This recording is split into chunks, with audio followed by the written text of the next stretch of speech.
The call came just as the morning sun painted the city in soft shades of gold. It was the kind of peaceful day that promised ordinary moments, but within seconds, everything changed. My phone vibrated once, then again, and when I answered, the trembling voice on the other end whispered 7 words that would alter 2 lives forever. My best friend said, "Just one night, please." I never imagined that a single request, made with tears hidden behind forced courage, would uncover years of silent pain, forgotten promises, and a love neither of us had ever dared to name. Before we continue, if you believe kindness, loyalty, and second chances can change someone's life, please like this video, share it with someone who needs hope today, leave a comment, and subscribe to the channel Kindness Legacy. Your support helps us bring more emotional stories that remind the world compassion still exists. My name is Adrian Mercer, a 33-year-old architect living a simple life in Portland. My days revolved around blueprints, construction sites, and quiet evenings in my small apartment overlooking the river. Success had finally arrived after years of struggle, yet every achievement felt strangely incomplete. Perhaps it was because the one person who had stood beside me through every failure had slowly disappeared from my everyday life. Her name was Nora Ellington, my best friend since childhood. We had grown up on the same street, survived awkward teenage years together, celebrated every milestone, and promised that no matter where life took us, we would always remain family. Life, however, has a way of testing promises. Nora moved to another city after college to pursue photography, while I stayed behind to build my career. We stayed connected, calling on birthdays and holidays, occasionally meeting for coffee whenever work allowed. Even after years apart, our conversations always felt effortless, as though no time had passed. But over the last 6 months, something had changed. Her cheerful laughter became shorter. Her messages became less frequent. Whenever I asked if she was okay, she always replied with the same reassuring sentence that somehow sounded emptier every time. She insisted everything was fine, and like too many people who care deeply, I accepted the answer because I wanted to believe it. That morning, however, her voice carried a fear I had never heard before. She asked if she could stay at my apartment for just one night. She didn't explain why. She didn't cry. She simply asked. Within an hour, I was waiting outside the train station. The bright summer sun reflected off the tracks as families reunited, tourists laughed, and children chased pigeons across the platform. Then I saw her. She stepped off the train carrying only a worn backpack. Her clothes were clean but wrinkled. Her once bright eyes were surrounded by dark circles, and although she smiled when she noticed me, it looked like a smile she had practiced just to stop other people from worrying. The drive back was unusually quiet. She stared out the window at the passing trees while sunlight flickered across her face. Every few minutes she looked as if she wanted to say something, only to swallow the words before they escaped. When we reached my apartment, I offered breakfast. She thanked me politely but barely touched the food. Instead, she wandered onto the balcony, watching the river flow beneath the bridge in complete silence. For the first time in 20 years of friendship, I realized I no longer understood what she was hiding. As evening approached, I prepared the guest room. She thanked me again, but before closing the door, she quietly admitted something that sent a chill through my heart. She hadn't actually needed just one night. She simply didn't know where else to go. Everything she had built had collapsed. Months earlier, Nora had fallen in love with someone who seemed kind, successful, and supportive. He encouraged her photography career, promised they would travel the world together, and convinced her to invest every dollar she had into a small creative business they planned to build.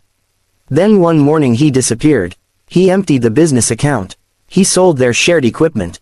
He vanished without leaving a trace. Not only had Nora lost her savings, but the landlord had evicted her after unpaid rent accumulated. Pride stopped her from telling anyone. She slept in cheap motels until her money disappeared completely. For nearly 3 weeks, she had been pretending everything was normal while carrying her entire life inside one backpack. Listening to her story felt like watching someone slowly drown while smiling at everyone standing safely on shore. That night neither of us slept much. I kept wondering how someone so compassionate could believe they had to face such pain alone. The next morning, sunlight poured through the apartment windows, filling every room with warmth that somehow made everything feel a little less hopeless. I made coffee while Nora quietly looked through old family photographs hanging on my living room wall. There was one picture of us at 12 years old covered in mud after trying to build a treehouse. She laughed. It was the first genuine laugh I'd heard since she arrived. That tiny moment reminded me that healing never begins with miracles. It begins with someone feeling safe enough to smile again. Over the following weeks, my apartment slowly became her temporary home. She cooked dinner while I worked late. I helped her rebuild her photography portfolio. Together we searched for freelance opportunities, edited pictures until midnight, and celebrated every small success as though it were a major victory. Yet something deeper was quietly changing between us. Without realizing it, we slipped back into the rhythm we had shared as children. Morning coffee together, walks along the river, weekend farmers markets, long conversations under the afternoon sun. Some evenings we sat on the rooftop watching airplanes disappear into orange skies, saying almost nothing because silence itself had become comforting. People often assume love begins with fireworks. Sometimes it begins with someone remembering exactly how you take your coffee. One afternoon, while organizing old storage boxes, I found a faded notebook from high school. Inside were pages filled with sketches of houses I dreamed of designing one day. Hidden between the pages was a photograph. It showed 16-year-old me standing awkwardly beside Nora during a school festival. On the back she had written something I had never seen before. No matter where life takes us, I hope he always knows he's home whenever he's with me. The words stole my breath. How had I never noticed? Had she hidden those feelings all these years? Or had life simply moved too fast for either of us to understand what we truly meant to one another? I didn't ask. Some discoveries deserve patience instead of immediate answers. Meanwhile, Nora's career slowly began recovering. A local cafe displayed several of her photographs. An art magazine purchased one of her landscape collections. Then a nonprofit organization hired her to document community projects across the state. For the first time in months, hope returned to her eyes. Yet just as life seemed to settle, another unexpected knock arrived. The man who had destroyed her life returned. Not because he regretted his actions. Because he needed money again.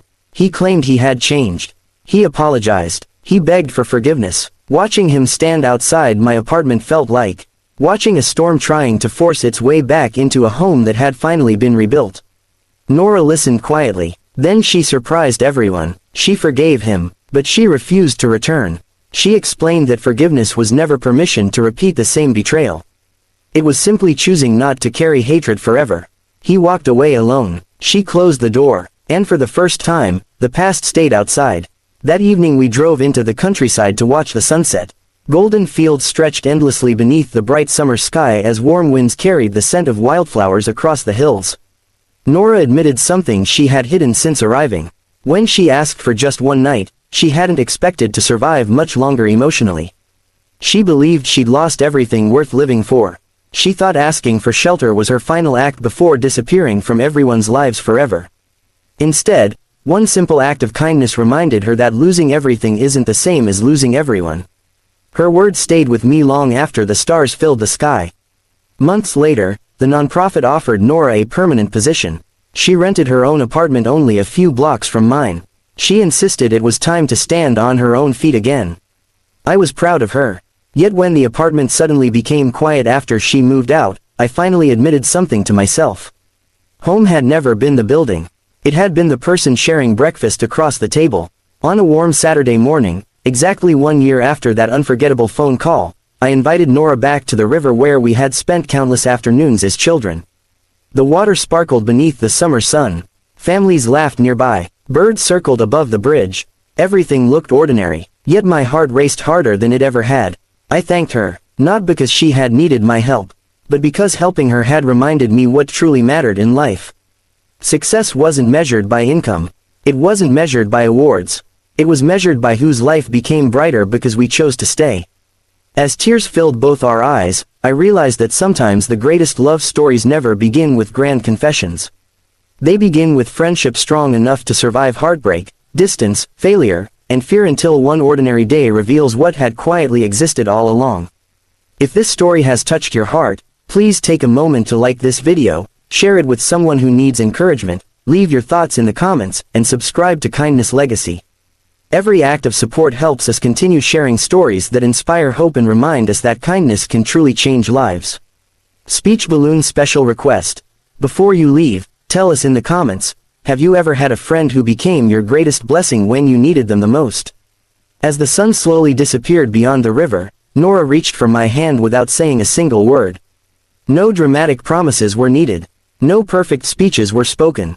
Sometimes the strongest relationships are built not on one unforgettable night, but on countless quiet mornings that follow. The words she had whispered a year earlier had changed everything.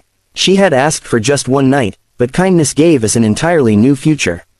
And in that peaceful daylight, surrounded by hope instead of fear, we both understood that the greatest gift we can ever offer another person is simply refusing to let them face life's darkest moments alone.